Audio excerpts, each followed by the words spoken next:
Salut à tous et à tous, j'espère que vous vous portez bien. On se retrouve aujourd'hui pour un récap de la team, l'épisode numéro 7. Ça faisait un mois environ que je vous avais pas sorti de récap sur officiel, parce qu'il s'est passé pas mal de petites choses entre-temps. Vous en doutez notamment avec Temporis, pour ceux qui ont joué et pour ceux qui n'ont pas joué, vous devez être certainement au courant. Il y a eu l'édition de Temporis numéro 6 qui était une édition très sympathique. Maintenant que Temporis est terminé, je vais pouvoir reprendre mes objectifs sur officiel, avec donc pas mal d'objectifs que je vais vous présenter, pas mal de petits trucs dont je vais vous parler.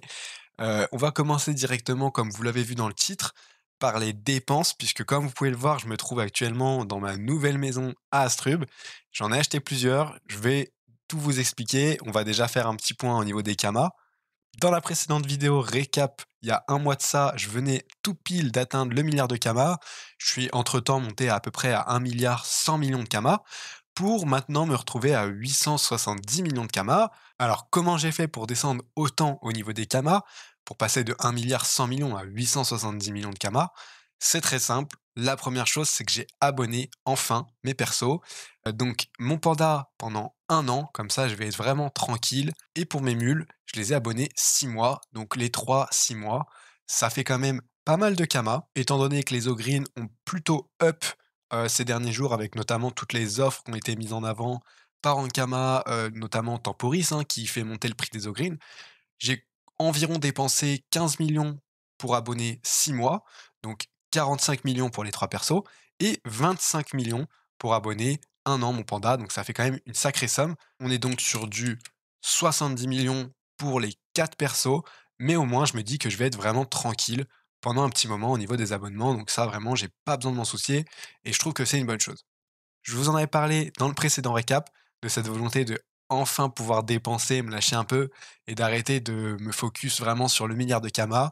Parce que voilà, à mon sens, ça ne sert à rien d'économiser des kamas et de ne rien en faire. Je pense que c'est vraiment plus sympathique quand vous pouvez vous faire plaisir sur le jeu. J'ai fait également quelques autres petits achats que je vais vous montrer juste maintenant. Donc là, on est sur l'achat d'un bouclier du Stalag G-Perf. Je viens tout juste de le croiser en mode marchand. Ça faisait un petit moment que j'essayais de trouver un bouclier du Stalag parce que HDV c'est environ du 17 millions pour du GPR. En plus, le bouclier du Stalag, c'est un bouclier qu'on joue sur tellement de modes. Donc je me dis que voilà, 13 millions 9, ça peut paraître cher. Et les boucliers perf, c'est pas facile à faire. Souvent, c'est du brisage PA ou du brisage PM. Il faut de la chance également sur les brisages. Donc c'est un investissement qui en vaut la peine. Et on va tout de suite se retrouver pour le Mimi Biotage en bouclier invisible. Hop, c'est parfait. On fusionne. Alors surtout, on se trompe pas, on met bien celui qu'on veut briser et celui qu'on veut en apparat. Je sais pas pourquoi j'ai zoomé alors qu'on n'allait pas le voir. Également, cette maison d'Astrub, cette grande maison d'Astrub, 4 coffres. Je vais vous la présenter tout de suite. Elle m'a coûté 50 millions de kamas. Donc voilà, très rapidement, je vais vous faire un petit room tour comme on dit. On a donc 2 coffres ici et 2 coffres juste ici, avec une petite salle en plus, mais sans coffre, qui se trouve donc à l'étage de cette maison. C'est une maison assez sympathique parce qu'il y a 2 entrées, c'est un petit détail, mais c'est assez sympathique quand même. Voilà, c'est une des 2 grandes maisons d'Astrub. La première se situe donc ici et la deuxième se situe au niveau du portail d'Incarnam. Donc celle-ci aurait coûté beaucoup plus que 50 millions de kamas étant donné qu'elle est bien située. Le petit défaut de cette maison, à mon sens, c'est qu'elle est un petit peu loin du ZAP. Et également le fait qu'il y a 5 instances et qu'on est en dehors des remparts d'Astrub. Voilà, ça peut paraître être un détail, mais pour les puristes et les personnes qui font peut-être de l'immobilier sur Dofus, vous me comprendrez. 5 instances, c'est pas non plus super parce que moi je préfère quand j'ai juste à cliquer sur ma maison et entrer plutôt que de devoir choisir à chaque fois mon pseudo. Mais ça, voilà, vraiment, c'est du détail. Au niveau de la seconde maison, on est donc sur une maison gigantesque à Bonta, cette fois-ci. Donc une des grandes villes avec Brakmar, hein, de toute façon, c'est là où vous trouverez le plus de gigantesques. Cette maison, c'est donc une maison 5 coffres. Vous en avez un au premier étage. Et ce que je trouve sympathique dans cette maison, c'est que vous avez les 4 autres au même étage. Donc ça vous permet de vous organiser. Encore une fois, c'est du détail pour certains, mais pour d'autres, ça peut être de l'optimisation. Et enfin, au dernier étage, on trouve un petit atelier de forgeron dans lequel on peut donc forger directement ses items. C'est sympathique. Après, on a l'atelier qui est juste ici. Donc voilà, ça peut être très sympathique parfois quand vous avez des zones qui sont différentes. Mais généralement, vous allez avoir un atelier de forgeron dans le quartier des forgerons. Donc finalement, c'est à peu près la même chose. Mais voilà, ça, c'est du détail encore une fois. Ça peut être pratique pour certains. Moi, c'est pas vraiment ce que je vise quand j'achète une maison. Ces maisons-là vont me servir à la fois pour mes teams succès ou même pour du stockage de mes ressources. J'ai déjà pas mal de petites idées en tête et je vais pouvoir aussi me libérer de quelques petites maisons de Brakmar. Comme ça, je vais pouvoir vraiment tout concentrer sur 3 grosses maisons et voilà, c'est vraiment ce que je souhaitais faire, donc je suis assez content de cette acquisition. Cette maison m'a donc coûté 65 millions. Ça peut paraître beaucoup. Récemment encore, les maisons sur Nidas coûtaient environ 45 millions, 50 millions en gigantesque. Malheureusement, j'ai un peu traîné, donc les prix ont monté. Il me l'a fallait, donc je l'ai acheté, voilà, c'est pas un souci. Mais voilà, ça reste quand même une dépense assez conséquente.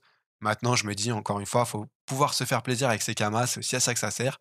Donc voilà, j'ai acheté cette maison. Je ne sais pas si je la conserverai si j'arrive à trouver une autre à Brakmar, puisque pour le moment, mon objectif, c'est quand même de garder des maisons à Brakmar ou à Astrub. Je vous en parlerai certainement dans les prochains épisodes. Comme vous l'avez compris, les camas sont donc descendus assez rapidement. On parle d'environ 250 millions de camas investis en abonnement, en immobilier et dans quelques items Boget, comme par exemple le Stalac que je vous ai présenté juste avant, qui est juste ici, voilà, le petit Stalac Perf. Mais ne vous inquiétez pas, j'ai des projets pour remonter en Kama.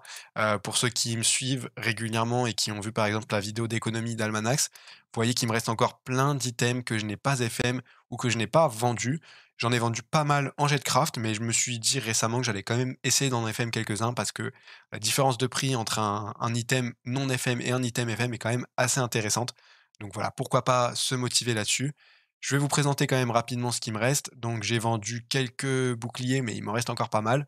Sinon, il y a vraiment plein d'items que j'ai vraiment pas du tout encore mis. Vous voyez, 1,150 milliard, c'est pas forcément représentatif parce que là-dessus, il y a des items qui se sont rajoutés par rapport au précédent Almanax, sur lequel j'avais crafté 1,4 milliard. Voilà, j'ai vendu plus que ça, je vous rassure, mais il y a d'autres items que je suis venu rajouter, notamment quand j'ai up mes métiers de sang. Donc voilà, des items qui peuvent être BL, mais qui font quand même monter le prix moyen, qui ont quand même une certaine valeur, que ce soit en brisage ou en HDV à premier jet, ça peut être toujours intéressant. Voilà, on a des petits items assez sympathiques, je vous défile ça rapidement, je vais pas rentrer dans le détail, mais il y a de quoi faire encore pas mal de kamas, donc je m'inquiète pas trop là-dessus. Je pense même que si je me motivais réellement, je pouvais monter même jusqu'aux 2 milliards de kamas. Mais encore une fois, c'est pas mon objectif de rush les kamas, vraiment. Moi, je joue pour le fun. Mais voilà, pour le moment, il n'y a pas de priorité. Je préfère me focus sur mes objectifs in-game et on verra ensuite pour les kamas. En parlant des objectifs d'ailleurs, je suis donc actuellement à 19 822 points de succès. Je crois pas avoir bougé sur mon panda par rapport au précédent récap. Par contre, j'ai quand même bougé par rapport au mule, puisque comme vous le savez, je suis en train de faire les quêtes du Dofus des glaces en ce moment. Donc, les quêtes montent, les succès montent, mais uniquement sur mes mules, puisque mon panda, mon personnage principal, avait déjà fait toutes ces quêtes. Donc je débloque rien à ce niveau-là. De toute façon, je pense garder l'ornement de Pandala tellement je le trouve magnifique sur tous mes personnages. Donc je mettrai pas forcément l'ornement des 20 000 succès, c'est pour ça que je suis pas non plus pressé. Après, j'ai quand même envie de terminer ce full succès, je vais pas vous mentir, mais ça viendra dans un second temps. Je vais quand même vous présenter rapidement mon avancée au niveau du DDG, juste pour vous donner une idée de où j'en suis actuellement et quand j'aurai bientôt terminé. Donc encore une fois, je vous présente mon petit schéma qui est vraiment fait à l'arrache, avec des croix qui ont été dessinées sur Paint. C'est vraiment pas ce qu'il y a de plus joli, mais c'est quand même assez visuel et assez compréhensible pour moi, je trouve. Voilà où j'en suis, il me reste quelques quêtes, je suis vraiment pas loin d'avoir fini, les donjons, ça va aller vraiment super vite. Il me reste, allez, une dizaine de quêtes à tout casser, donc pas de souci là-dessus, ce sera bientôt fini et je pourrai enfin m'attaquer à Heliocalypse. Je pense d'ailleurs que je vous ferai des petites vidéos sur les donjons, parce que je pense qu'il y en a pas beaucoup sur YouTube, en tout cas j'en ai pas vu beaucoup. Des vidéos pour vous présenter peut-être des strats là-dessus, que ce soit pour du full succès, du score ou etc. De toute façon, moi je vais vraiment essayer de full succès sur ces donjons, donc pourquoi pas vous présenter ça en vidéo. Également, dans les prochains récaps, je vous présenterai le stuff de ma team. Il y en a beaucoup d'entre vous qui m'ont demandé vraiment de présenter les stuffs. J'ai fait quelques modifs sur les stuffs, c'est pour ça que je vous les présentais pas encore. Je vous présenterai de toute façon des stuffs qui vont pour tous les budgets, c'est-à-dire mes précédents stuffs qui étaient un peu plus low cost, avec mes stuffs qui sont actuellement un peu plus coûteux. Voilà, ne vous inquiétez pas, je vais vraiment vous présenter tout ça dans la prochaine vidéo. Également, pour celles et ceux qui regarderont la vidéo dès sa sortie et jusqu'au 8 novembre, vous pouvez profiter d'un bonus XP x2.